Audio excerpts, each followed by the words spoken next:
지난번에 그 꼬리가 용의 막이 곧 용의 꼬리가 하늘별 3분의 1을 끌어다가 땅에 던졌는 고까지 말씀을 드렸죠.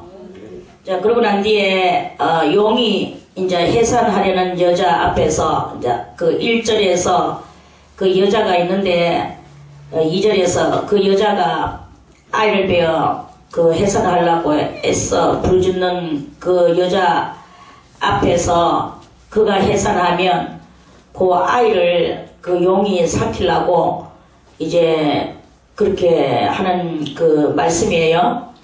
그래서 이제 그러니까 1절과 2절에 요거는 교회 그때 이 땅 위에 그 시대 두 시대가 있는데 한 시대는 교회 시대고 또 그 3절에 하늘에 또 다른 그 붉은 용의 시대, 이 붉은 용의 시대가 또 한 시대가 있고 지구 위에 두 시대가 지금 공존해가지고 서로 각자의 시대를 살아가고 있는 그런 것입니다. 그래서 그러한 그것이 우리 사람들한테도 큰 영향을 미쳐서 우리 사람들의 속에서도 두 세계가 이루어지고 있는 거예요. 그래서 하나는 용의 세계요, 하나는 그 여자의 세계요. 이렇게 해서 우리 속에 두 세계가 이렇게 우리한테도 그렇게 돼가지고 있는 그러한 것을 성경을 통해서 그게 바로 이제 우리를 그렇게 바라보게 되어지게 되는 그런 그 역사인 것이죠. 그래서 우리도 이 지구 위에 살면서 또는 이 세상을 바라보면서도 내 자신을 바라보면서도 현저하게 이 역사하고 있는 두 세계에 대해서 우리는 다 그것을 이것도 경험하게 되고 저것도 경험하면서 살아가는 그런 그런 것을 보게 되는 거예요. 그리고 우리뿐만 아니고 예수를 모르는 사람들도 항상 이 악과 선의 이것은 무엇일까? 이거에 대해서 예수 안 믿는 사람들도 그것을 가지고 크게 연구하는 것은 누구든지 다 지당한 이야기 아니겠습니까? 그래서 그러는 속에서도 이제 여기에서 이제 또 뭐가 있느냐 하면은 구원의 그 손길이 또 하나 드러나게 되는 거죠. 그래서 그러한 속에 구원의 손길이 있는데 그게 바로 예수 그리스도의 세계가 이제 이루어지게 되는 거죠. 그 예수 그리스도의 세계가 이루어지려고 하니까 이제 교회가 생성돼야 되고 교회에서 예수라는 아기가 나오는 거예요. 그리고 우리는 아기라고 말하고 아이라고 말하지만 이 아기라고 말하고 아이라고 말하는 것은 하나의 그 오시는 과정을 말하는 것이고 실상 예수 자체가 아기다 아이다 이러한 그러한 것을 갖다 붙이는 것은 조금 그것은 아니다 이렇게 우리가 말할 수가 있는 것이다 그런 말씀입니다. 그래서 그 꼬리가 용이 해산하려는 여자 앞에서 그가 해산하면 그 아이를 삼키고자 하는 이유가 왜 있느냐? 이제 용이 자기의 세계를 침범당할 것을 아니까, 그래서 그거를 이제 아는 것 때문에 아는 것을 해결시켜, 나가기 위하여서 삼키고자 하는 거예요. 우리도 왜 요한계시록을 듣습니까? 여러분들이 요한계시록을 들으면서 알아졌잖아요. 모르던 것이 알아지고 모르던 세계를 또 정확하게 알아지게 되고 이렇게 알아지게 되니까 이제 대비 대책을 하게 된단 말입니다.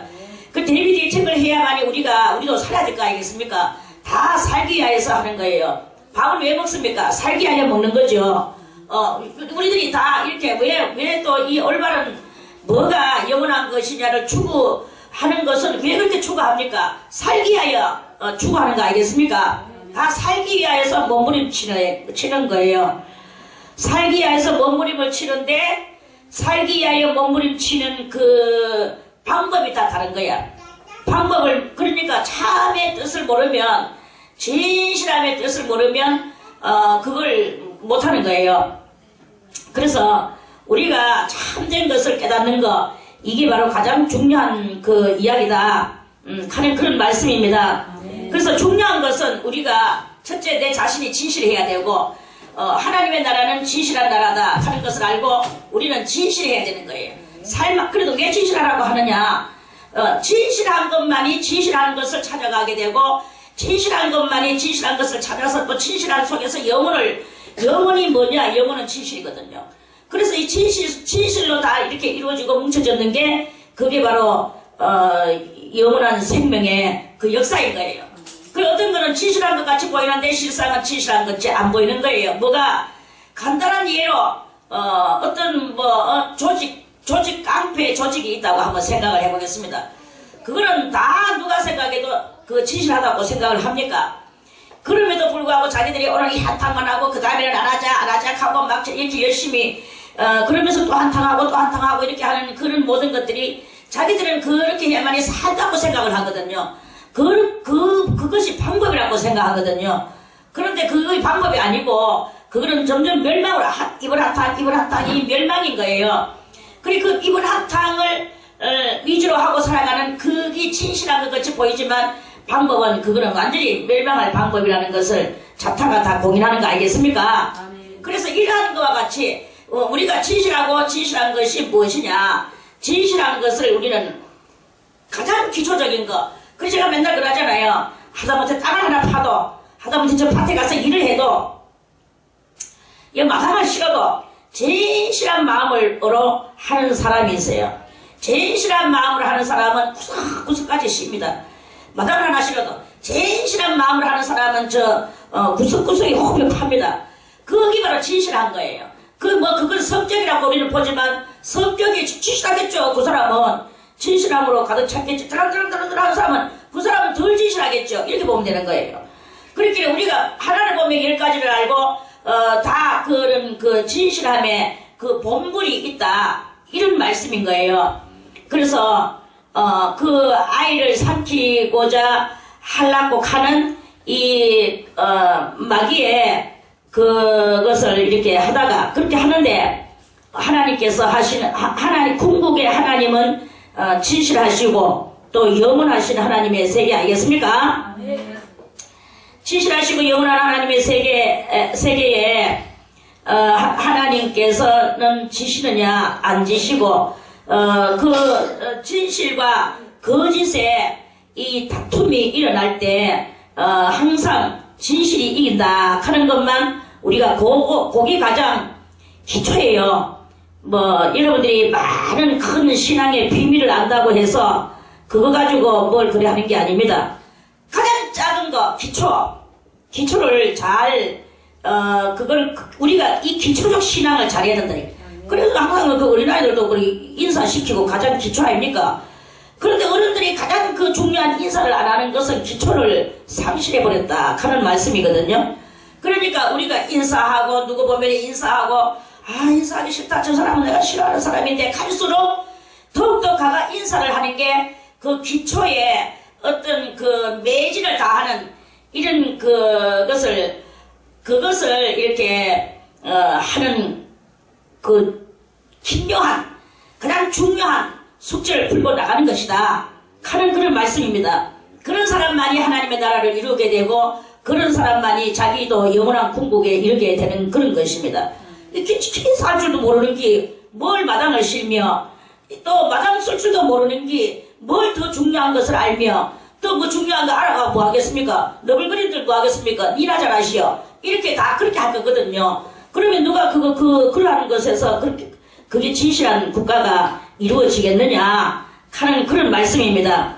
이 진리를 알기에 앞서 우리를 항상 돌아보는 그 일을 하게끔 저는 그것을 간절히 그렇게 여러분들에게, 그래서 여러분들이 변화되어야만이 우리가 원하는 것이 이루어지기 때문에 그런 것입니다. 못하면 어쩔 수 없겠죠. 못하면 누구는 배로 키워다니면서 마당에 있는 밭도 간다 하는데 그렇게까지도 못하면은 어쩌겠습니까? 자, 그건 그렇고 이제 그가 해산하려는 여자 앞에서 아이를 삼키려고 하는 것은 바로 마태복음에서 나오는 헤롯이 이 루시엘이가 누구의 속에 들어갔느냐? 헤롯의 속에 들어가는 거예요. 헤롯의 속에 들어가가지고 이제 거기서 한 일이 일어났어. 동방박사 우리 자 마태복음을 찾아서 오늘 또 좀 한번 마태복음을 볼까요? 자, 마태복음 2장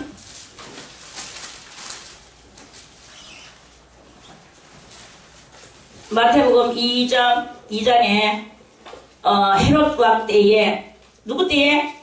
헤롯 왕 때에 예수께서 유대 베들레헴에서 나심에 예수님이 헤롯 왕 때에 예수님이 유대 베들레헴에서 태어나셨어요. 베들레헴에서 나심에 동방으로부터 박사들이 예루살렘에 이르러 말하되 동방은 저 아라비아입니다. 아라비아에서 박사들이 이 박사들은 요즘으로 말하면 천문학 박사들이에요. 하늘에 그 만원경을 착 올려놓고 그 만원경을 통하여 하늘의 별들을 연구하는 박사들입니다. 그 박사들이다 보니까 이 별들에게서 일어나는 정말 많은 거기에서 일어나는 신비하고도 신묘막측한 그 별들의 역사와 별자리들의 움직임과 또는 거기에서 나타나는 많은 또 하나님의 비밀이 그 별들 속에 숨어 있는 것을 연구하게 되는 거예요. 연구하게 되다 보니까 그 별들을 통하여서 이 박사들이 알아낸 것이 하늘에서 엄청난 저 하늘에서부터 그 왕이 큰 왕이 이 세상에 오시는구나 하는 것을 이 박사들이 알아냈어요. 그래 알아내서 그것을 가지고 계속 연구를 했습니다. 그때만 연구하느냐? 그때도 아니고 지금도 연구해요. 지금도 많은 천문학자들이 별을 보면서 많은 연구를 하면서 예수님 오실 것도 연구하고 그 별 속에서 일어나는 각가지 우리가 깨닫지 못하는 알지 못하는 그런 형용색색의 많은 그 일들이 일어나는 거에 대해서 이 천문학 박사들이 옛날부터 더군다나 제일 그 아라비아에 있는 저 동방에 있는 그 박사들의 연구는요, 연구서를 그거를 우리는 뭐 보지는 못했지만 그 연구해가지고 기록으로 남아졌는 그 수많은 책들이 있는데 이 책들은요 신묘하게 짝이 없는 대단한 거기에 정말 신들의 세계가 거기 세계와 같은 그러한 이야기들이 거기에 담겨져 있는 것을 아는 사람들은 다 아는 거 우리 알죠? 알죠? 네.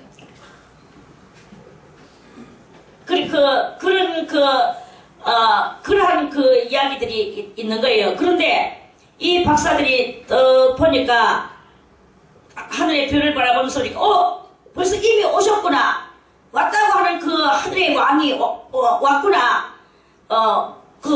어디에 지금 있구나. 그래서 그 별을, 자기들 있는 그 아라비아에서, 쭉 해서 이렇게 오니까, 내려보니까 이스라엘이라는 것을 아는 거예요. 이스라엘까지 아는 것을 알았어. 그 나라로 오는구나. 또 그 이스라엘 중에서도 어디까지 왔느냐? 예루살렘으로 오는구나. 그래서 이 사람들은 이제 박사들이니까 예루살렘으로 왔어요. 예루살렘은 이스라엘의 수도잖아요.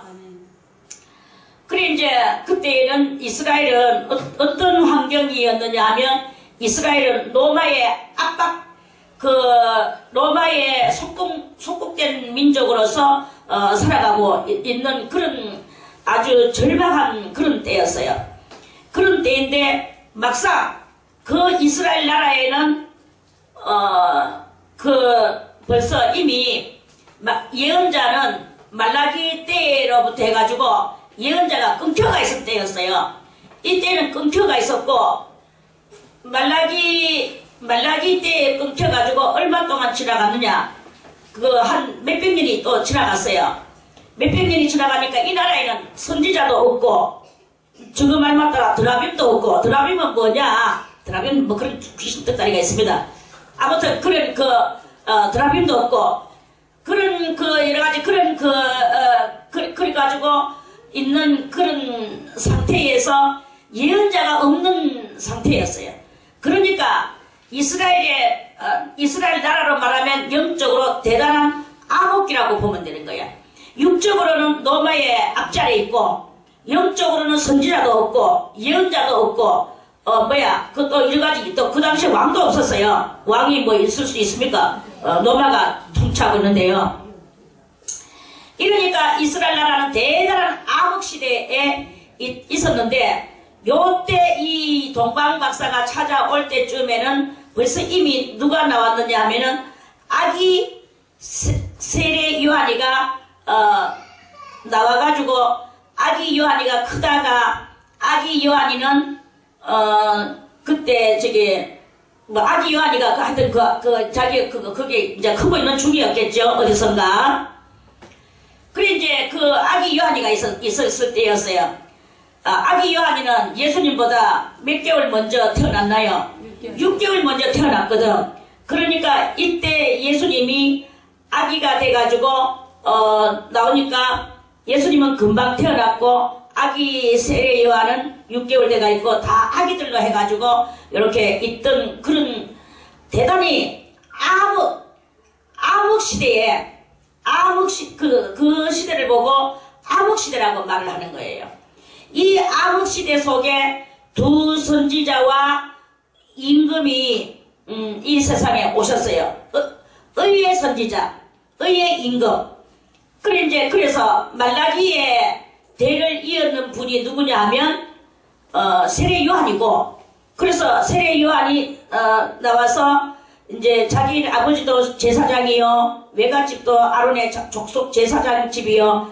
이 세례 요한은 대단히 이 제사장 가문에 태어나는 그런 세례 요한이가 제사장이고 나발이고 하고, 자기는 산중으로 와가지고 돌을 닦는 도인이 되는 거예요. 그러니까 먹질 안 하고 마시지도 안 하고, 그러니까 말해서 익은 곡식을 먹지 않고, 익은 음식 먹지 않고, 산골짜기에서 짐승같이 약대 트롯을 입고 메뚜기와 석청이를 먹으며 곡식을 먹지 않고, 이렇게 하면서 자기를 갈고 닦으면서 하늘을 향하여 하늘을 뚫으려고 노력을 했는 사람이죠. 그래서 우리가 이 역사를 여러분들이 이런 것들을 제가 말하는 이것들을 여러분들이 그대로 가슴에 박기만 하면요, 여러분 어디로 나가도 이 진리의 전도자가 되는 거는요, 아주 전문가가 될 수 있다고 저는 감히 이 연사 외칩니다. 아멘. 그러니까 그러한 말라기부터 요한까지가 구약으로 끝났어요. 이제 그렇게 굴과 이런 데서 이렇게 살던 그 요한으로까지 해가지고 예언자가 끝나고 예수님께서 오셨는 거예요. 예수님께서 이제 왕이 오셨어요. 왕이 오셔서 있는데, 막상 그 본토는 암흑시대에 있기 때문에 그 당시에 예언자가 없죠. 말라기 때까지 벌써 끝났으니까. 끝나고 나서도 지금 몇백 년이 흘렀으니까. 이러니까 이 나라는요, 아주 대단히 하늘의 신묘한 이런 이야기는 찾아볼래야 찾아볼 수가 없고, 오직 밥 먹고 잠자고 밥 먹고 잠자고, 하나님이여 이 나라가 암흑입니다. 우리는 암흑 속에서 잠잡니다. 우리의 영혼도 잠잡니다. 아무것도 들려오는 것도 없습니다. 이러면서 하나님을 향한 열망도 없고, 이렇게 그냥 막연히 살아가던 그런 때였어요. 그런 때에 예수님이 태어났는 거야. 태어났는데 예수님이 태어나는 것을 본토는 모르는 거예요. 본토는 이스라엘 사람들도 모르고, 거기에서 속국 거기에 분봉왕, 노마에서 보낸 분봉왕이 누구냐면 헤롯이에요. 그래서 이 헤롯이 와가지고 왕노를 하고 있거든요. 그리고 이것이 무엇을 상징하느냐? 이스라엘 땅은 곧 우리 예수를 믿는 우리의 이 심령 땅이라고 생각을 하면 됩니다. 우리의 심령 땅에 암흑이 이루어지면 그게 예수 믿는 것입니까? 믿음의 생활을 하는 것입니까? 아다는 거죠. 다들 그러니까 이 진리를 모르면 우리의 심령 암흑기라고 보면 되는 거예요. 그래서 여러분들이 이 말씀의 진리를 알아야 암흑이 거쳐가고 밝음이 동터 오는 거다 하는 그런 말씀입니다. 아멘. 그래서 여러분들이 이 진리를 알아야 되는 거예요. 자, 그러면 이스라엘 때에 그때 암흑기 때라고 그랬죠? 그때에 아기 예수가 왔어요. 아기 예수가 오니까 본토는 몰랐어. 본토는 모르는데 누구냐? 아라비아 사람이 나타났어요. 헤롯이 다스리니까 헤롯이 다스리는 것을 보고 암흑이라고 말하고, 헤롯이 다스리는 것을 보고 용의 시대라고 말을 하면 되는 거예요. 헤롯이 다스리는 용의 시대에 내 영혼은 암흑에 잠겨져 있는데, 그런데 저 동방에서로부터 박사들이 와가지고 예수님한테 와서 경배하려고 그러죠. 아멘. 경배를 하는데, 우리가 동방에서 2절에 유대인의 왕으로 나신 이가 어디 계시뇨? 우리가 동방에서 그의 별을 보고 그에게 경배하러 왔노라. 여기서는 성경은요, 대단히 간단하게, 대단히 요약, 이런 것이거든요. 대단히 요약을 했는 상태이기 때문에 그때의 그 동방 박사가 왕한테 이렇게 말을 했는 것을 요 2절같이 이렇게 말하면 헤롯이 그 말을 뭐 듣겠습니까? 그런데 이 박사가 일단은 그렇죠. 우리 사회생활도 그렇잖아요. 아이고 예를 들어서 여기에 왕이 누구십니까? 하고 그 나라의 문을 똑똑 두들겨겠죠. 그러면 파수꾼이 당신이 누군데? 하면서 또 분명히 아무나 또 들어줍니까? 우리 청와대에도요, 아무나 들어갈 수 있습니까? 우리 장모님 청와대에 기대를 걸고 청와대에 갔잖아. 한번 구경해 볼기라고. 그래, 이번에 갔는데, 가봤자, 살벌하게 짜겠다, 그게. 완전히, 그렇게 사막, 살벌, 그런 거예요. 우리 동네 이웃집에 돌면서, 아이고, 이 집에 창고는 어딨노? 이 집에 화장실은 어딨노? 남의 집 구경하러, 절대 그런 거 못합니다. 살벌, 삼엄, 응? 무슨 말인지 알겠죠? 아멘. 살벌하고도 삼엄하게 그렇게 해놔요. 안 그래 보세요. 그 진압이나 들어오고 자유로워 보세요. 박근혜 대통령 저래 가지고 안전히 저렇게 잘 있겠습니까? 언제 하루아침에 탁 맞아 죽어버려. 이런 일이 있단 말입니다. 살벌 삼엄. 아무리 좋은 의도로 들어와도 그 살벌 삼엄에 그 경계망을 뚫어야 되는 거예요. 그래서 거기에 들어가면 절차가 복잡 이 절차 저 절차 주민등록증 정확하게 해가지고 여기다 명찰 달고 이렇게 하면서 들어가가지고 딱 볼일 딱 보고 그대로 나와야 되는 상황이죠. 볼일만 딱 보고 딱 토해내버리잖아. 그럼 딱 토해쳐가 나와야 되는 거예요. 이런데 하물며 와가지고는 박사들이 쓱 들어가지고 유대인 왕으로 나십니까? 어디 계시죠? 우리가 동방에서 그리 경배를 왔노라. 이게 됩니까? 그런 것은 아니거든요. 그러니까 이 일 하나에 얼마나 들어가서 헤롯 대왕을 만나기까지의 그 절차가 어떻게 있었는가는 여러분들의 상상에 맡기겠습니다. 아멘. 그렇게 해서 그 절차를 뚫고 들어가서 그래 이제 임금한테까지 왕한테까지 가서 그렇게 말해서 국가적 사신의 대표로 그렇게 오게 되는 이런 경로로 듣는 거예요.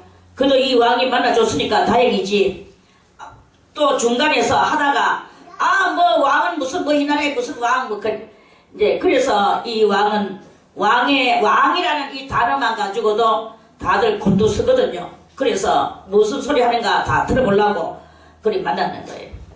그래 그렇게 만나다 보니까 이제 이 박사가 희한한 이야기를 하면서 하늘에서 그 신적인 왕이 내려온다는 이런 그 이야기를 하게 됐어요. 그러니까 헤롯 왕과 온 예루살렘이 듣고 소동을 했어요. 이런 일이. 그래서 이제 동방 박사들을 앉혀놓는 상태 속에서 왕이 이제 이스라엘의 지도자들을 찾아내는 거예요. 그래서 모든 대제사장과 또 백성의 서기관들이 불리키 왔어요. 헤롯 궁궐로 불리키 와가지고 그 서기관들을 모아 그리스도가 어디서 나겠느냐 하고 이제 그 역사를 예언자들의 역사를 따라서 이제 가게 되는 거예요. 그러니까 서기관들은 알죠. 이스라엘의 서기관들이니까. 그리고 이스라엘의 대제사장이니까 그 사람들은 어느 정도 그래도 이 조상들로부터 몇백 년 됐지만 조상들로부터 가지고 있는 이 예언적 사기들을 아는 거예요. 그러니까 자기들의 이스라엘서와 이사야 선지자서와 예레미야서와 아모스와 미가와 이런 유명한 그 선지자들의 책들이 있으니까 이 서기관들이 이제 그것을 가지고 우리나라에 사실 이래이래한 일이 있습니다 하면서 이 사람들은 이 대제사장이기도 하고 서기관들이기도 하지만 전혀 이 정치 문제에서나 또 자기 나라에서 어떤 이 발언권이 이제 없는 거죠. 발언 권한이 없는 거예요. 권한이 첫째. 그래서 가로되 우리 베들레헴이온이 이제 자기들의 있는 것을 정통으로 가르쳐 줄 수밖에 없는 이야기야. 그래서 유대 베들레헴이온이 유대 족속들이 이제 차지했던 베들레헴 땅 베들레헴이온이 이는 선지자로 이렇게 기록된 바 선지자가 기록했다. 기록했는데 미가 선지자가 기록을 했는 거예요. 또 유대 땅 베들레헴아 미가서 5장 2절에 있는 말씀입니다. 유대 땅 베들레헴아 너는 유대 고을 중에 작지 아니하도다. 유대 땅 베들레헴이 대단히 무슨 조그마한 마을이거든요. 이 마을인데 그 조그만 마을이 우리는 뭐 작은 마을이야 라고 말하지 마라 이 말이야. 그 중에 거기에서 엄청난 임금이 나타난다고 미가 선지자가 그렇게 예언을 해놨기 때문에 유대 땅 베들레헴아 너는 유대 고을 중에 가장 작지 아니하도다. 작은 것이 아니도다. 니게서 한 다스리는 자가 나와서 다스리는 자가 누굽니까? 왕이죠. 오르라는 말이겠죠. 다스리는 자가 나와서 내 백성 이스라엘의 목자가 되리라. 작은 촌마을에서 온 나라를 다스리는 목자라는 말은 곧 오르라는 뜻이고 왕이라는 뜻이에요.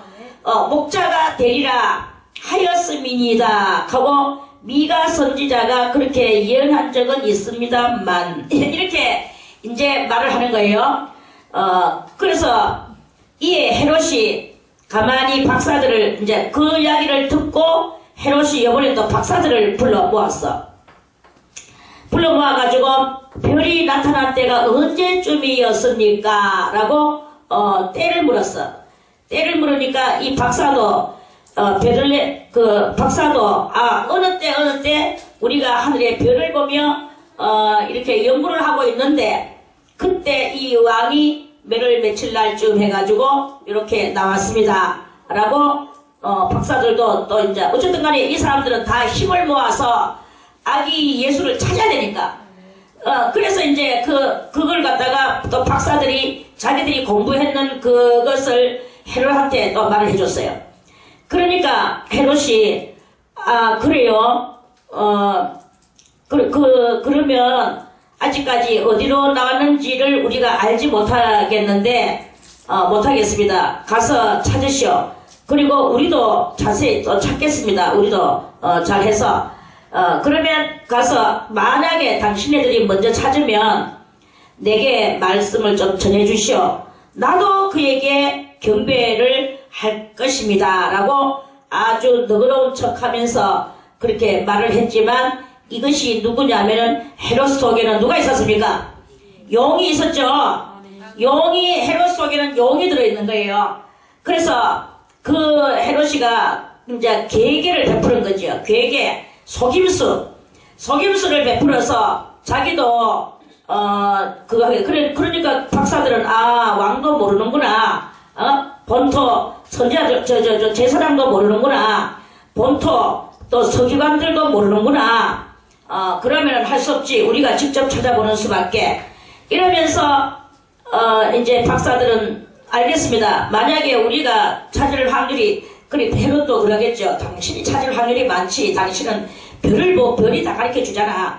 우리는 가르쳐 줄 데가 아무도 없어. 이러면서 그러니까 알겠습니다. 우리가 찾으면 꼭 대왕마마에게 알려드리고 가겠습니다. 아라비라 돌아가겠습니다. 이렇게 되는 거예요. 그래서 이제 박사들은 가고, 헤롯은 이제 그때부터 어찌해야 되겠는가 하고 이제 박사들이 찾겠지. 별을 보고 연구하는 사람들이니까 찾겠지. 찾아서 가르쳐주면 내가 가서 그것을 갖다가 단번에 칼로 죽여주리라. 이렇게 생각하고 이제 헤롯은 앉아서 널널하게 이제 박사들이 찾아서 정보를 가지고 올 줄만 알고 기다리고 있었어요. 그리고 이제 박사들은 헤롯하고 나와가지고 한참 가면서 어디로 가지? 막막하구나. 어디로 갈까나? 동쪽으로 갈까요? 서쪽으로 갈까요? 이러면서 이제 가고 있는데 박사들이니까 하늘의 별을 쳐다봤어요. 쳐다보니까 어이구야, 별 하나가 쭉 반짝반짝거리는 샛별 하나가, 다같이 샛별. 샛별은 언제 뜨는 별이냐면요, 새벽에 뜨는 별이에요. 그래서 샛별을 보고 다른 이름은 또 새벽별이라고 말을 합니다. 새벽별은 또 그 별은 누구냐? 그 새벽별은 곧 예수 그리스도예요. 이 새벽별이. 그 여러분들이 정말 예수님을 보고 싶으면 새벽에 잠자지 말고 깨 일어나서 한 3시나 4시나 요 정도로 해가지고 하늘을 쳐다보세요. 그러면 거기서도 유난히 멀리 떠 있는 것 같으면서도 가장 밝은 별이 하나가 있을 거예요. 파란 빛을 내면서, 영롱한 빛을 내면서 그 별이 있습니다.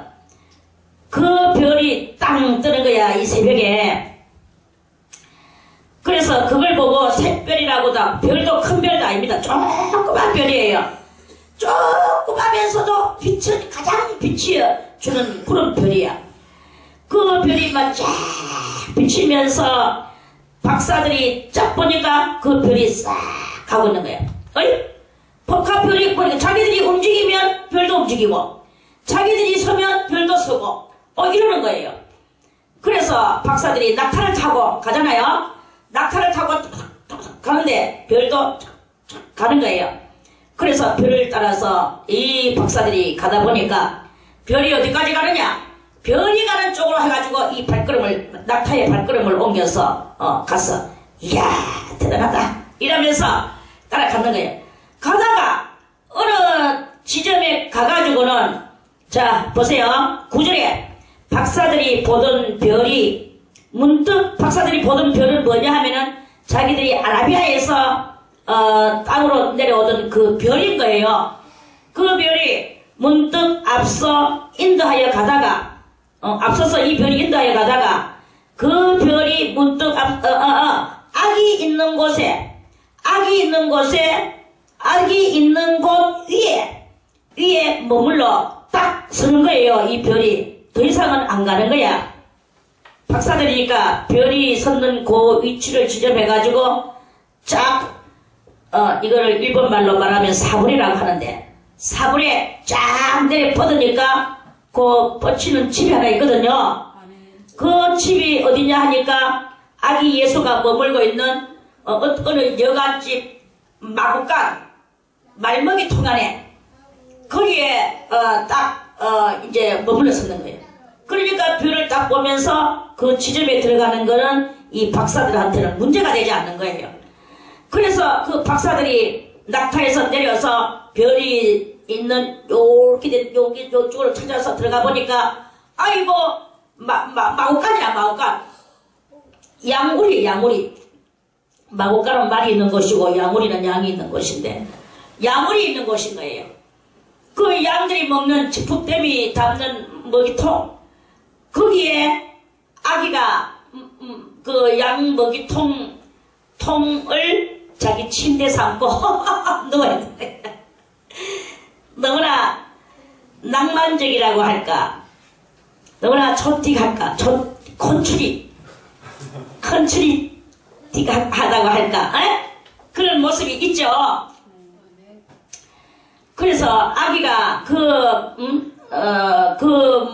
먹이통 위에 강포에 쌓여가지고 딱 지풍대기 그거 깔고 그 양이 먹어야 되는 그 꼴 위에서 그 먹어야 되는 양한테는 꼴이고 예수님한테는 그 지풍더미가 침대 쿠션이라고 보면 되는 거예요. 그러니까 딱 해가지고 지풍더미 위에다가 강포에 싸서 위에다가 아기를 눕혀놨거든. 그래 그 동방박사가 거기에 들어가 보니까 그러한 장면이 거기에 있는 거예요. 응? 그리고 촛불 몇 개가 하게 펼쳐져 있는 거야. 미세스과 사모님, 정신을 바짝 차리고, 자, 다들 날 보세요. 그래, 이제 그렇게 해가지고 있는 거예요. 그래, 영롱한 호롱불 빛 하나 있으면서 그 속에 아기 예수가 있고 아버지와 어머니 같이 보이는 젊은 부부가 거기 있는 거야. 그러니까 이 동방박사가 그 장면을 보면서, 동방박사는 환경을 보지 않습니다. 별이 가르쳐줬는 그것만 보는 거예요. 별이 가르쳐줬는데 들어가 보니까 왜 마곡간에 아기가 있냐 이거예요. 양우리에 아기가 있냐 이거예요. 거기에는 양이나 있어야 되고 거기에 있어야 되는데 거기에 이 기적 같은 이야기가 거기에 있는 거야. 그러니까 대반에 이 아기가 이제 왕으로 오기는 이렇게 이 세상에 이렇게 왔지만 장차 얼마만큼 큰 그런 하늘의 비밀과 땅의 비밀을 가지고 이 세상에 엄청난 역할을 할 많은 큰 일을 할 그러한 어린 아기시로구나 하는 것을 발견하는 거예요. 여러분이요, 왜 그 본토 이스라엘 사람들은 아무도 몰랐을까요?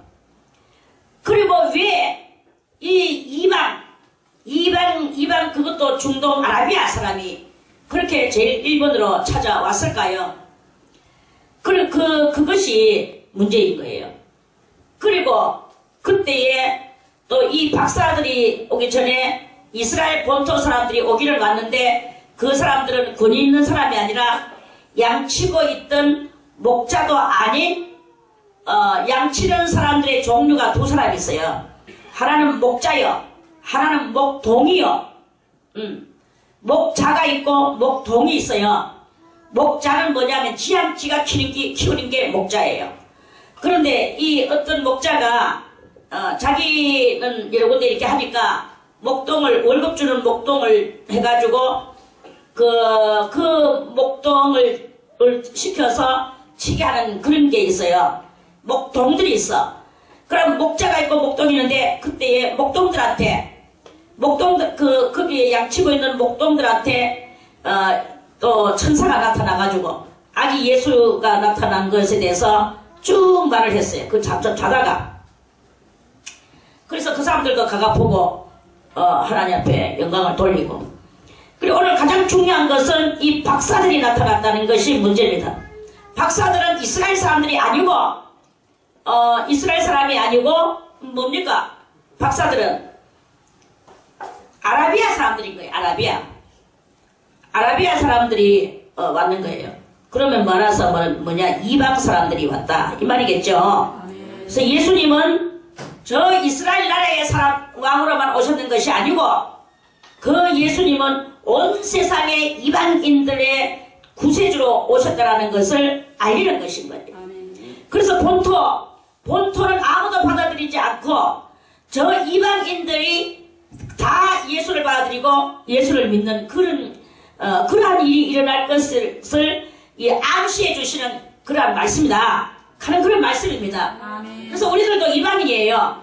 우리도 이방인이고 우리는 정말로 묻고 자고 나고 죽고 하다가 우리도 죽을 수밖에 없는 그런 우리들이었지만 우리들도 예수님을 통하여 하나님 앞에 구원받아 나가게 되는 이런 길이 열려졌는 거 알겠습니까? 할렐루야. 그래서 그러한 것을 다 암시시켜 주시는 이 히스토리가 이렇게 있게 되어지게 되는 것입니다. 자, 그래서 예수님이 이렇게 왔는데, 자, 여기까지는 또 뭐 그렇게 됐습니다. 저희가 그래서 머물러 섰는지라 저희가 별을 보고 가장 크게 기뻐하더라. 집에 들어가 아기와 그 모친 마리아에 함께 있는 것을 보고 엎드려 아기께 경배하고 보배합을 열어 황금과 유향과 몰약을 예물로 드리니라. 이제 그하고 나서 이 밤에는 이제 그때 별이 나타나는 별 보고 왔으니까 밤이겠죠.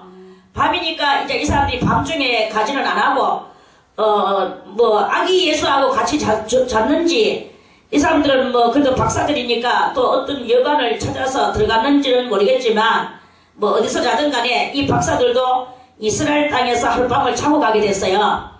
그래서 이제 거기서 자고 가는데 아이고 꿈에 하나님께서 이 박사들한테 나타나는 거예요. 나타나셔가지고는 말씀하시기를 네가 이 마을간에 아기 예수가 계시는 것을 헤롯한테 가서 말하지 마라. 말하지 말고 헤롯에게 돌아가지 마라. 헤롯하고는 만나지 말아라. 이제 이러한 그 꿈에 계시를 받았는 거예요. 할렐루야. 그래가지고 그 지시하심을 받아 아이고 그 왕한테 가면은 안 된다. 다른 길로. 그래서 왔던 길이 아니고 다른 길로 해서 고국 아라비아로 돌아갔다. 네, 여기까지는 됐죠? 자, 저희가 떠난 후에 이제 박사들이 갔어. 떠난 후에 주의 사자가 이제는 누구에게 나타났습니까? 요셉에게 나타났어요. 요셉은 예수님의 아버지입니까? 아닙니까?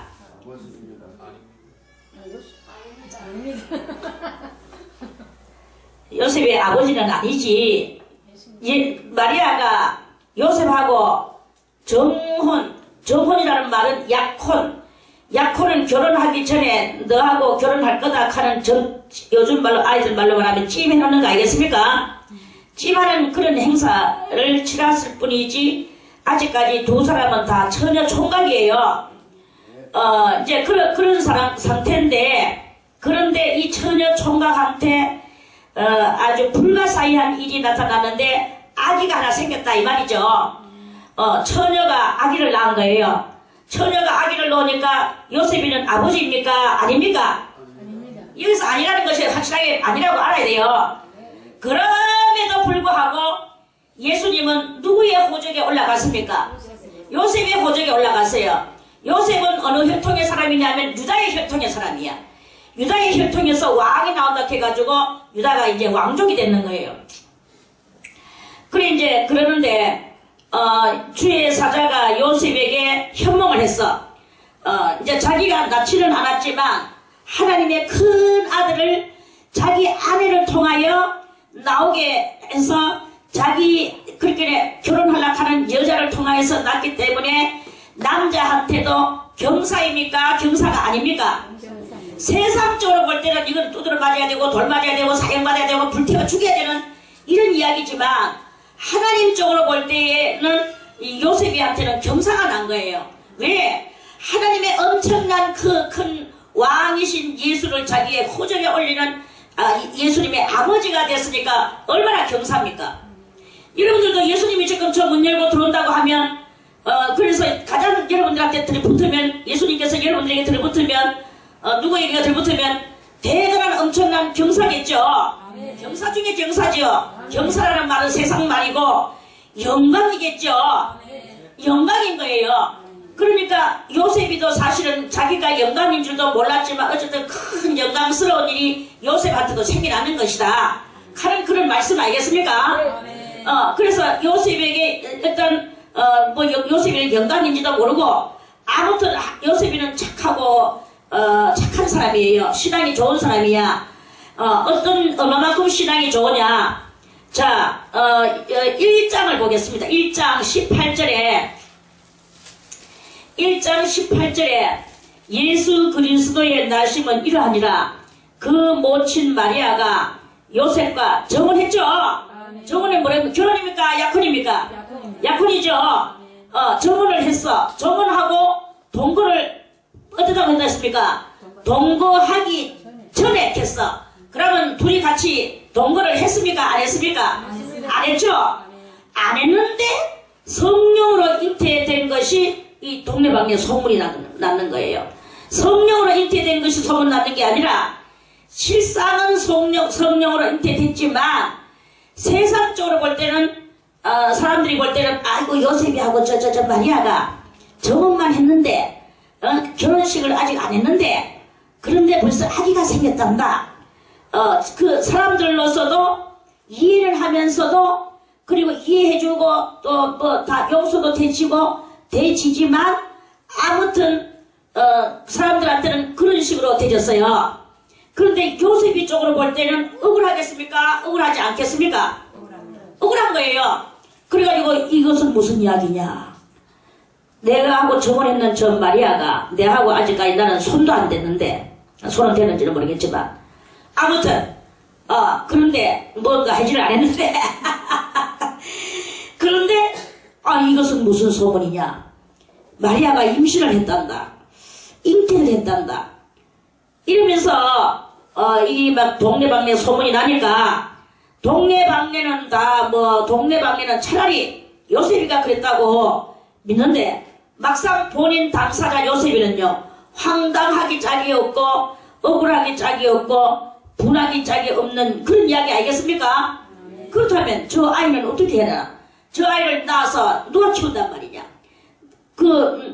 보통 뭐 일반 사람들 우리는 뭐 요새 양자도 삼고 뭐 여러 가지 다 이렇게 하지만 이때 요셉이로서는 총각인 요셉이로서는 대단히 황당무계하기 짝이 없는 이런 엄청난 그 상황이 드러나는 거예요.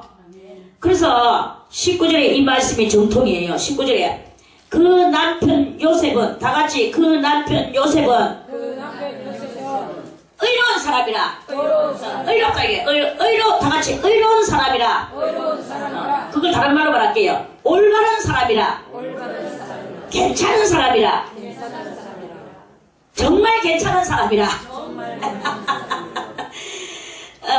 그런 사람인 거예요. 그래서 내가 저것이 내 아이가 아닙니다 하면은 이때부터 사태가요 여기에 난리가 나는 거예요. 마리아는 그 길로 끌려가가지고 돌멩이에 맞아 죽든지 불에 타 죽든지 둘 중에 하나 일어납니다. 처녀가 임신을 했다 이거지. 그러니까 그렇게 되면 저 마리아가 얼마나 처참하게 그렇게 될까. 마리아의 인생을 생각하니까 그게 너무나 이 의로운 사람으로서는 하기 싫은 거예요. 그래서 조용히 가만히 다같이 가만히 끊고자 했다. 끊고자 했는 가만히 끊는다 하는 말은 사건을 일으키지 않고 이제 자기가 이제 마리아를 하고 절교를 하려고 생각을 했는 거예요. 절교를 하려고 생각을 하고 절교를 하는데 어떻게 해야 마리아가 고통을 당하지 않고 자기 일을 처신하고 나도 그런 꼬라지를 안 보고 사이만 끌어낼까. 이거를 연구하면서 이제 세월을 보내고 있었어요. 세월을 보내고 자 그러면서 20절에 맞잖아요. 이 일을 생각할 때에 다같이 이 일을 고민할 때에 생각하는 게 아니고 고민할 때에 이 말이 맞겠죠? 이 일을 고민할 때에 이제 누가 나타났나? 주의 사자가 요셉한테 나타났어요. 현몽, 현자는 무슨 현자입니까? 나타날 현, 몽은 뭐예요? 꿈몽, 꿈에 나타나 누가? 주님의 사자가 누구예요? 천사가 꿈에 나타나 가로되 다윗의 자손 요셉아, 네 아내 마리아 데려오기를 무서워 말라. 저에게 잉태된 자는 이 세상에 부정한 놈 사이가 그랬는 게 아니고, 어떤 놈이 그랬는 게 아니고, 잉태된 자는 성령으로 된 것이다. 저 마리아는 어떤 남자하고 그랬는 게 아니고 성령이 그렇게 했다. 거룩한 영이 그렇게 했다. 거룩한 영, 성자는 거룩할 성자, 영은 명령자. 거룩한 영이 그렇게 거룩한 영으로 된 것이다. 아들을 낳으리니 이름을 예수라 하라. 아이고, 아기 이름까지 다 지주네요, 요셉이한테. 자, 예수라는 이름을 받았는 예수님은 그 이름을 누가 지어줬을까요? 에? 자기 요셉이가 지어줬잖아요. 의붓 아버지 요셉이가. 예수님의 의붓 아버지 요셉이가. 맞잖아요. 요셉이가 누구로부터 받았습니까? 천사로부터 요셉이가 그것을 받아가지고 마리아가 도리어 아기를 낳으니까 의했습니까? 너의 이름을 예수라고 하여라. 이렇게 말을 했는 거예요. 그러니까 예수님은 그 이름을 누가 지어줬느냐? 요셉이가 지어줬다. 이렇게 해야 되는 거예요. 우리가 문제 백문백답 문제 내보세요. 이 문제가 나오면 이걸 알아야 되는 거야. 예수님의 이름 예수라는 이름은 누가 지어줬을까요? 하는 문제가 나왔을 때 하나님이 이가고 아저씨 헛바디비집니다. 헛바디비지지. 그렇게 하면 안 됩니다. 예수님에게 예수님의 이름을 지었는 분은 누구일까요? 누구일까요? 요셉입니다. 이렇게 말을 해야 되는 거야. understand? 아멘. 그래서 그 아들을 낳으리니 이름을 예수라 하라. 그러면서 천사가 하나 더 보태. 예수라 하는 이유는 그가 자기 백성을 저희 죄에서 구원할 자이심이라 하니라. 야, 이스라엘 사람들은요, 장차 예수가 오는 것에 대해서는 다 어떤 메시아가 올 것에 대해서는 다 알아요. 알고 그 사람들은 언제 나오실까 노마 저 인간들 저거를 언제나 물리쳐 주실까 하면서 기도를 하지만 막상 자기한테 이런 사건이 일어날 줄은 몰랐는 거야. 몰랐는데 세상에 요셉이는 그것이 자기한테로 들어닥쳤는 거예요. 할렐루야. 아멘. 축복입니까? 축복 아닙니까? 축복입니다. 대단한 축복을 요셉이가 이제 받았는 것을. 그래도 요셉이는 다 몰랐어. 아무튼 이 올바른 사람이기 때문에 그가 자기 백성을 저희 죄에서 구원할 자이심이라 하면서 천사가 말을 했어요. 아니라 이 모든 일에 된 것은 주께서 선지자로 하신 말씀을 이루어 하심이니 하면서 천사가 옛 성경까지 요셉에게 깨워주는 거예요. 보라, 처녀가 잉태하여 아들을 낳을 것이요 그 이름을 임마누엘이라 하리라 하셨으니 하면서 임마누엘이라고 한 그 이사야 7장 14절에 그 예언된 것이 바로 너와 마리아에게 이루어졌노라 이러면서 천사가 가르쳐주는 거 알겠습니까? 아멘. 아이고, 엄청난 꿈을 꾼 거예요. 그 요셉이 잠을 깨어 일어나서 이제 꿈에서 잠 깨어서 일어나서 주의 사자의 분부대로 행하여 그러면 저 아내를 내가 데려와야 되겠구나. 저 멀리 놔두고 헤어질까나 말까나 고민하고 있을 게 아니로구나. 이거를 이제 확신을 얻는 거예요. 그래서 이제 그 제 아내를 데리고 와서 자기 집에서 살게 했어요. 뭐 마리아가 저번에는 남자하고 살면서 배부르는 거야. 동서고금이 다 이제 동서고금은 그 사람들은 다 요셉의 아들이라고 말을 하는 거예요. 그런데 실상적으로는 자 25절 아들을 낳기까지 예수를 낳기까지 동침치 아니하더니 이름을 다음에 이름을 예수라 하니라. 이래가지고 아기가 낳았는데 자기하고 관계없는 아들이 하나 나왔는데 예수라는 이름까지 지어주는 엄청난 자비로운 아버지가 된 거예요. 그렇게 하면서 이 요셉이가 천사의 현몽이 없었더라면 요셉이는 의했겠습니까? 아무리 의롭고 착하고 올바른 사람이라 할지라도 그 상대방한테 해를 안 끼치는 정도로 만들어 놓고 헤어지라 그랬어요. 원래는요. 그랬는데 그렇게 하지 않고 도리어 데리고 와서 자기가 아버지의 역할을 잘 감당하니까 처녀가 안어 놓고 두드려 맞아서 죽는 이런 사형 선고는 모면을 하나님께서 이런 식으로 평강으로 잘 이렇게 하시는 거예요. 아멘. 그래서 어쨌든 예수님이 이렇게 태어나셨습니다. 그건 그렇고 본론 자 2장 13절에 저희가 떠난 후에 저희는 누구냐면 동방박사겠죠.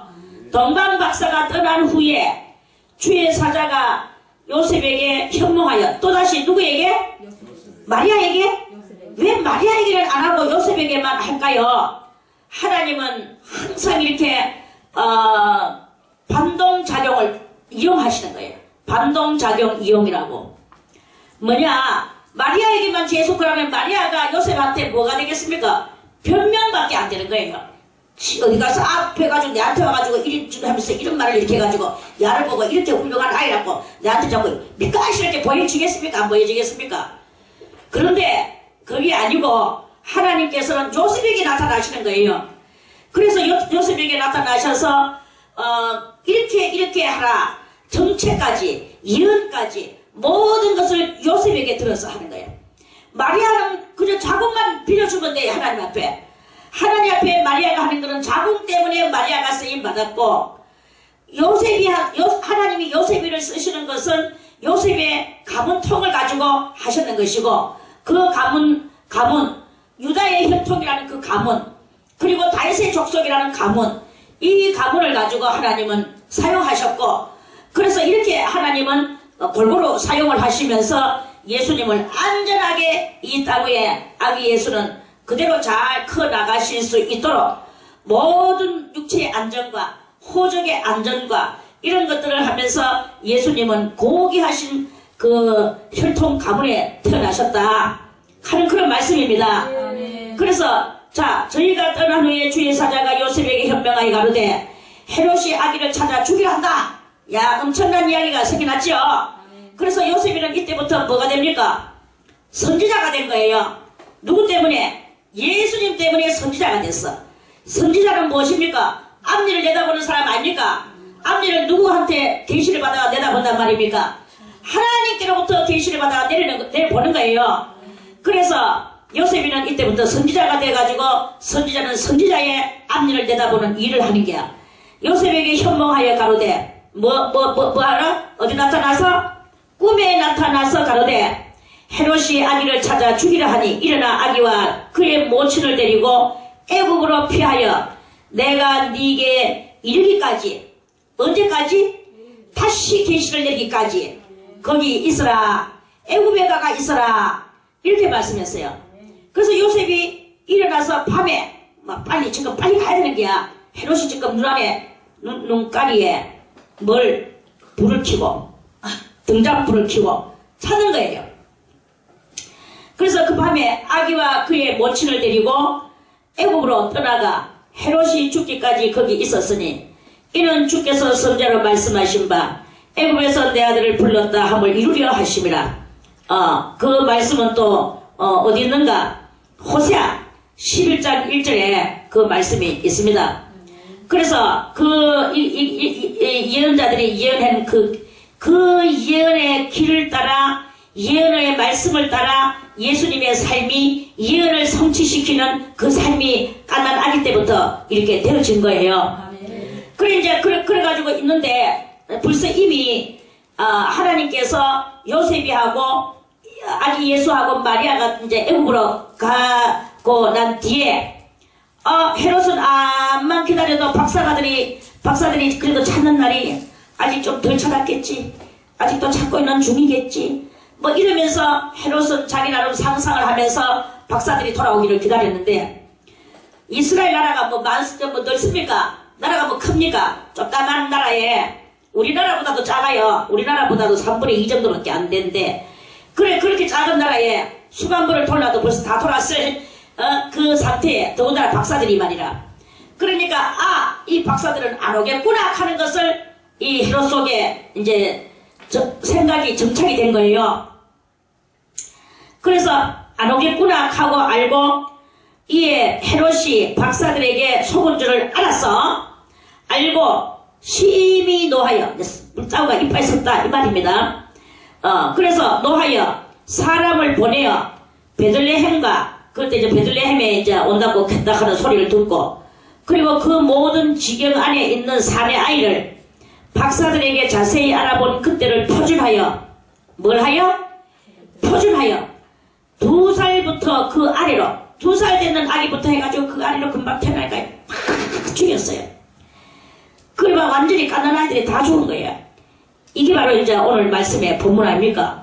이에 선지자 예레미야로 말씀하신 바 라마에서 슬퍼하며 크게 통곡하는 소리가 들리니 라헬이 그 자식을 위하여 애고하는 것이라. 그가 자식이 없으므로 이루받기를 거절하였도다. 함이 이루어졌느니라.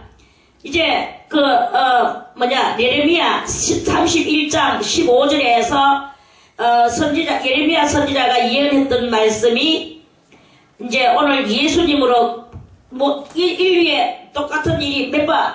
세 번 이루어지면 예수님이 오신다고 그랬죠. 아멘. 그랬는 것과 같이 제일 처음에 라헬은 어느 때 사람입니까? 라헬은 야곱의 아내였죠. 야곱의 아내가 아가 없어서 막 울고불고 하는 그 역사. 그 다음에 이스라엘 나라에 이제 그러고 나서 수백 년이 지나가고 난 뒤에 이스라엘 나라 사사시대도 지나가고 왕시대에도 그 끝말에 왕시대 끝말쯤에 가가 이스라엘 나라가 바벨론의 포로로 끌려가면서 70년이라는 세월을 포로로 살 것을 하나님 앞에 예언받으면서 울며 곡하는 그 많은 민족들이 저 바벨론으로 끌려갈 때 그때 울면서 했던 그 말이 바로 예레미야 31장의 말씀이에요. 그래야 그때 두 번째고, 오늘 이제 예수가 본토적으로 직접 오면서 아기 그 2살배기에서부터 금방 나는 아기까지 다 죽는 여기 세 번째면서 예수님이 왔는 거 아닙니까? 아멘. 이러한 일들이 이렇게 역사상에 여러 번, 세 번 이렇게 일어나면서 하나님의 그 섭리의 프로그램이 진행되어지는 그런 일들이다 하는 그런 말씀이에요. 아멘. 그래서 이제 그 함이 이루어졌느니라.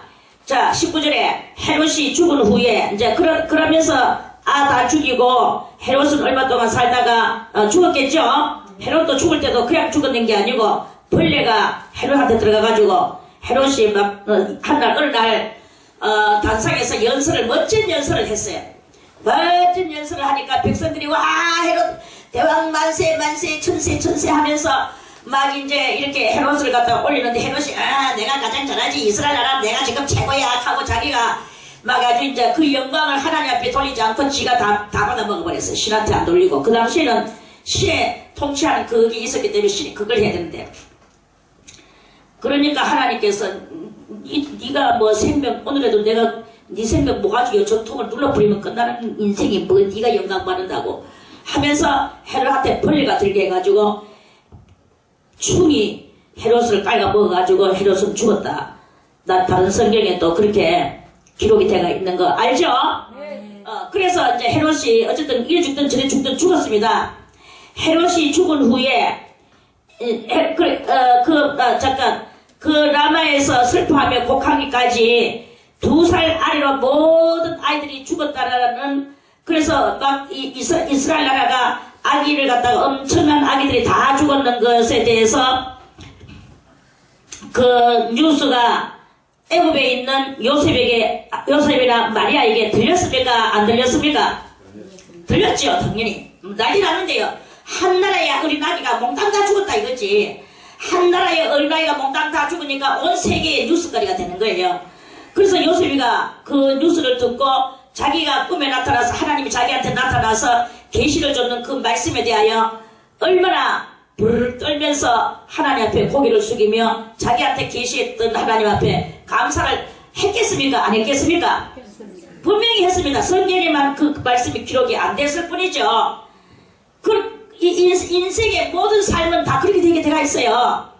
그래서 요셉이가 더욱더 예수님이 귀중해진 거예요. 더욱더 예수님이 귀중해지면서 이 아기를 잘 키워서 이 나라를 전 로마에서, 요셉도 그렇게 생각했지. 이 노마로부터 우리나라의 큰 인물이 될 아기라는 것을 요셉이가 예수님에 대해서 그렇게 생각을 하면서 키웠겠죠. 아멘. 그렇게 하는 것이고 이 모든 일들이 더욱더 예수님을 위하여 예수님에게 충성자가 생겨나도록 만드는 하나님의 절대절명의 프로그램이다. 이런 말씀이에요. 아멘. 그래서 이제 있는데 19절에 헤롯이 죽은 후에 주의 사자가 지금 애굽에서 살고 있는데 그렇게 예수님의 어린 날은 어디에서 살았습니까? 어디에서 살았습니까? 애굽에서 살았잖아요. 애굽은 성경에서 뭘 상징한다 그랬죠? 세상을 상징한다 그랬어요. 그러면 예수님은 이 세상에 오는다는 것이 애굽에서 갔다는 게 그게 바로 예수님은 이 세상으로 오셨는 거지 저 이스라엘 한 나라에 오셨는 것이 아니다. 태어나기는 이스라엘 땅의 말무기 통해서 태어났지만 그렇지만 예수님은 위하여는 누구를 위하여냐 하면 이 온 세상을 위하여다. 이런 말씀이에요. 아멘. 이 온 세상 속에는 바로 여러분과 제가 같이 들어있는 것이다. 아멘. 하는 이런 말씀입니다. 아멘. 그래서 여러분과 저를 위하여 예수님은 오셨다. 아멘. 이렇게 보고 할렐루야. 아멘. 하나님 앞에 영광의 박수를 돌려야 되겠습니다. 그래서 예수님께서 이 세상에 오신 것은 바로 우리들을 위하여 아멘. 이렇게 오셨는 것이다. 아멘. 그래서 우리들도 예수님과 더불어서 이제 하나님 앞에 가게 되는 것이다. 아멘. 하는 그런 말씀입니다. 아멘.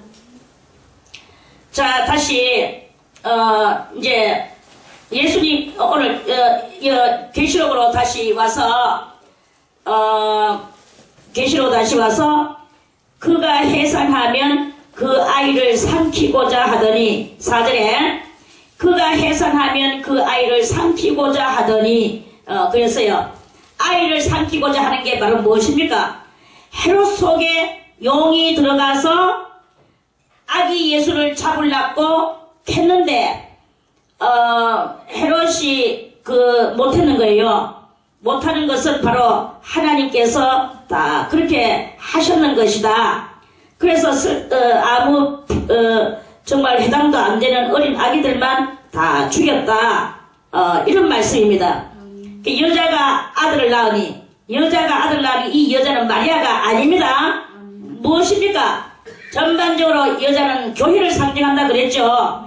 그래서 이스라엘 나라가 곧 교회예요. 그래서 그 아들을 낳으니 그리고 여자 교회는 이스라엘 나라이기도 하겠지만 예수님을 어쨌든 간에 받아들이고 예수님과 동거하고 예수님과의 공동체 생활에 합당한 모든 이들은 다 그 교회의 일원이다. 이렇게 보면 됩니다. 아멘. 그래서 그 교회의 일원들 중에 곧 여러분과 제가 있다. 아멘. 이렇게 봐야 되겠죠. 아멘. 그래서 예수님은 가장 우리들에게 큰 목자장이시고 아멘. 우리들은 그 교회의 일원이다. 우리들이 예수님을 낳았다. 이렇게 보면 되는 거예요. 아멘. 그래서 그 여자가 아들을 낳으니 이는 장차 철장으로 만국을 다스릴 남자라. 저 이스라엘 나라만 다스리는 것이 아니라 온 세계 만국을 다스릴 남자다. 예수님은 곧 남자의 표징으로 오셨어요. 그래서 전도서 8장 거기에 보면은 자, 전도서를 다시 우리 찾아보겠습니다. 전도서 시편 잠언 다음에 전도서겠죠.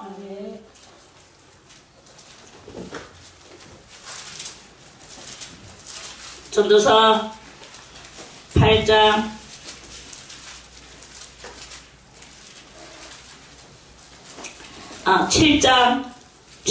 8장이 아니고 7장입니다. 전도서 7장 28절에 27절부터 보겠습니다. 27절에 전도자가 가로되 내가 낱낱이 살펴 그 이치를 궁구하여 이것을 깨달았노라. 지혜의 왕 솔로몬이 낱낱이 살펴서 이치를 연구해서 궁구 뭡니까? 끝까지 연구해서 이것을 깨달았노라. 내 마음에 차도 아직 얻지 못한 것이 이것이라. 1천 남자 중에서 하나를 얻었거니와 이 1천 남자 중에 하나는 누굽니까? 1천은 많은 남자들 중에 온 세상의 남자들 중에 하나를 얻었다. 그 누구예요? 남자 중에 남자여 하는 것은 예수님입니다. 남자 중에 남자는 예수님. 그래서 하나를 얻었다 그랬어. 그러니까 솔로몬이 이 말씀을 하는 것은 자기가 정말로 지혜로서 깨달았는지는 모르겠지만 저는 생각하기를 솔로몬도 예수님을 다 알아냈다고 저는 보지는 않습니다. 왜냐하면 그때는요 어떤 천재라도 그건 그렇게는 안 되거든요. 근데 아무튼 자기가 이런 글씨를 썼다는 것은 이 마지막 후세에 살아가는 우리들을 위하여서 이걸 기억한 거예요. 아멘. 그래서 이 글자는 다 우리를 위하여. 아멘. 우리가 이것을 깨닫고 그냥 덜렁덜렁 얻으면은 읽으면은 그것이 복이겠습니까? 그런 복이 아닙니다. 깨달아야 복인 거예요. 아멘. 깨닫는 것이 복이야. 아멘. 자, 1천 남자 중에 하나를 얻었다는 것을 예수라는 것을 알았는 것을 깨닫는 게 복이다. 아멘. 이런 말씀입니다. 아멘. 예, 그래서 하나를 얻었거니와 1천 여인 중에서는 하나도 얻지 못하였느니라. 1천 여인은 뭘 말하는 것이냐? 많은 교회들 중에 온 세상의 교회들 중에 참다운 교회, 예수하고 똑같은 교회, 이 교회를 아직 얻지는 못했다. 왜 안 되느냐? 나의 깨달은 것이 이것이라. 솔로몬은 말합니다. 계속 나의 깨달은 것이 이것이라. 곧 하나님이 사람을 정직하게는 하나님은 그 정직하게 지으셨지만 우리가 이 선악과를 따먹고 나서 많은 이 머릿속에 이 잔머리 굴러가 잔돌 굴러가는 거, 자갈 굴러가는 소리, 자락 하나님이 보실 때는요 생명도 없는 이 구르르르 자갈 굴러가는 소리. 하나님은 우리를 정직하게 지으셔서 우리가 그대로 하나님 말을 알고 하나님 앞에만 그렇게 하면 되는데 우리는 너무나 이 부수적인 잔생각들이 많은 거야. 정통만 생각하면 되는데 이 부수적인 것들을 생각을 하는 거예요. 그게 꾀라는 거예요. 하나님께서는. 그래서 하나님이 사람을 정직하게 지으셨으나 사람은 많은 꾀를 낸 것이니라. 그래서 1천 여인 중에 하나가 아직 되지 못한 것이니라. 너희는 이 모든 것들을 다 부수적인 그따위 잔머리를 떨어뜨리고 오직 하나님 정통적인 생각만 하여서 그 잔꾀를 버리고 그래서 너희가 1천 여인 중에 참다운 교회, 예수 그리스도를 꼭 닮은 교회, 그러한 교회를 너희가 만들어야 되지 않겠느냐 하는 그런 말씀입니다. 이러한 말씀에 오늘 많이 유의를 하시고 오늘은 여기까지만 하겠습니다. 그래서 그 여자가 아들을 낳으니 이는 장차 철장으로 만국을 다스릴 남자라. 그 아이를 하나님 앞과 그 보좌 앞으로 올려가더라. 여기서 요 남자 라자와 그자 사이가 얼마가 지나가겠습니까? 33년이 지나가는 거예요. 그 아기가 나왔어. 그리고 33년이 지나갔어. 그리고 예수님이 십자가에 달리시고 이제 죽으시고 또 살아나시고 또 올라가시는 여기 바로 이제 승천하시는 그 아이를 하나님 앞과 그 보좌 앞으로 올려가는 것이 곧 승천의 이야기까지입니다. 여기 바로 사도행전 2장에 나오는 1장에 나오는 그 올라가시는 그 장면까지예요. 자, 오늘은 요 5절까지만 하고 내일 다시 6절 말씀을 또 드리겠습니다.